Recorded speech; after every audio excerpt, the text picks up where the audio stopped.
Muat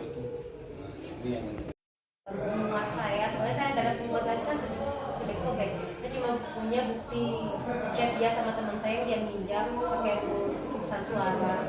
Makanya berarti belum kokoh.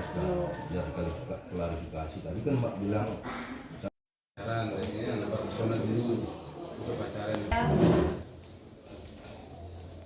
Apa yang membuat Mbak sampai meminjamkan uang ke dia? Karena percaya dia mau jual tanah terus nanti diganti, terus saya bikin surat pernyataan, terus yang saya nggak terima itu surat pernyataan itu disobek sama dia, jadi kan saya nggak ada pegangan kalau suatu waktu uang itu nggak diganti. Makanya saya mau lapor ke Polresta, tapi tadi orang Polresta nyaranin ke sini buat benar nggak dia di sini. Sejak kapan dia ngaku sebagai intel? Sudah menikah? Sudah menikah baru dia bilang, maksudnya dia ngakuin intel. Sudah menikah. Sebelum menikah dia ngakunya apa? Statistik. Pegawai BPS. Iya. Kenal di mana? Kenal di sosial media. Kenal di Facebook. Enggak, di Omi. Omi. Mbak dokter hewan betul. Di mana? Saya udah berhenti kerja. Berhenti kerja. Hah? Enggak, Motivasinya apa? ini karena cuma tes CPNS aja kemarin. Terus Ya pas itu lagi lapor. kenapa ngaku sampai intel kejati? Enggak pas. Enggak ada. Modusnya untuk menipu biar bisa menikahi Enggak istri. sih. Karena kita udah menikah duluan. Oh menikah duluan baru ngaku. Iya. Nikahnya kan sebelum nikah ngaku pegawai statistik. Iya. sebelum nikah jadi pegawai statistik. Kejati mungkin. Terus jadi dari statistik kejati. Iya. Minjem uang punya 40 juta itu bagaimana? Sebenarnya nggak feel buat saya semua sih minjem itu. Karena dia juga kan keluar masuk rumah sakit. Buat bayar rumah sakit, kehidupan kita juga.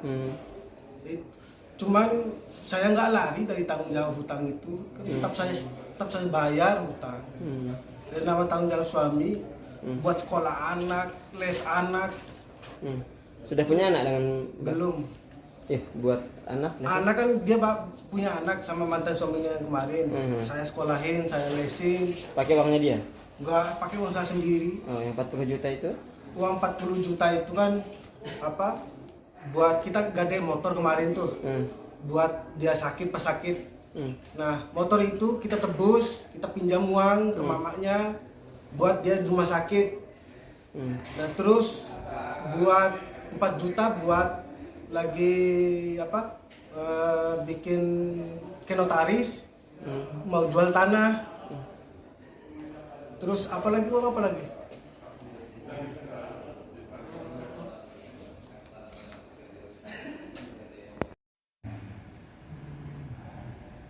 Yang infonya katanya suaminya bertugas di Kejaksaan Tinggi NTB di bagian intelijen, bagian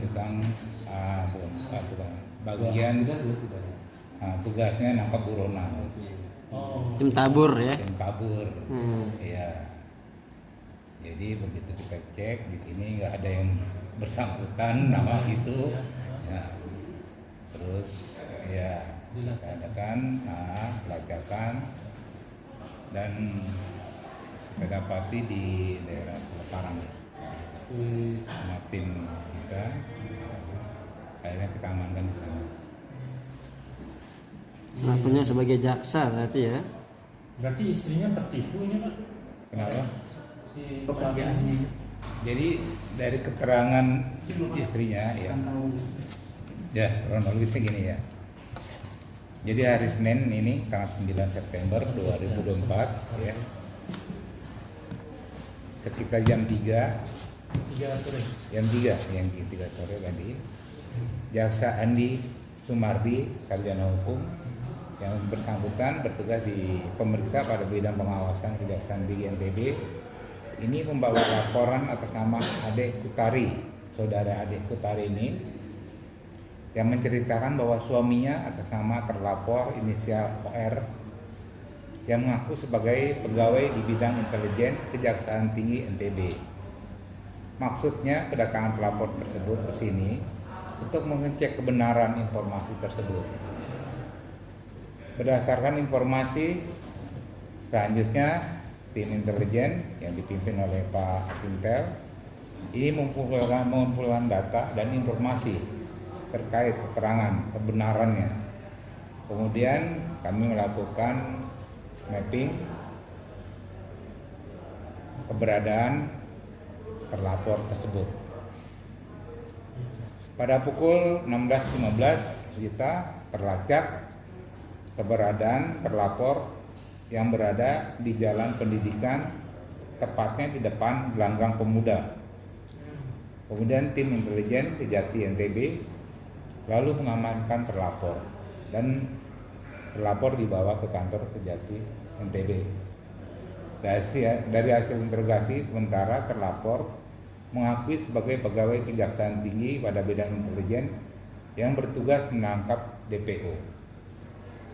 Dan memang tadi setelah kita telusuri dari handphonenya, ternyata modusnya yang bersangkutan mengikuti IG Kejati NTB.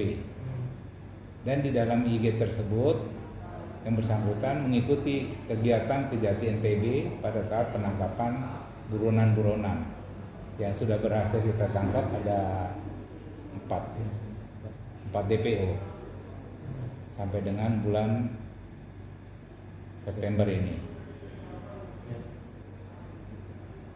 Alasannya Pak, kenapa dia mengaku intel Kejati, membohongi istrinya itu? Jadi alasannya yang bersangkutan dari tahun 2023 kemarin bulan Mei yang bersangkutan mengikuti tes CPNS untuk masuk ke kejaksaan, namun gagal.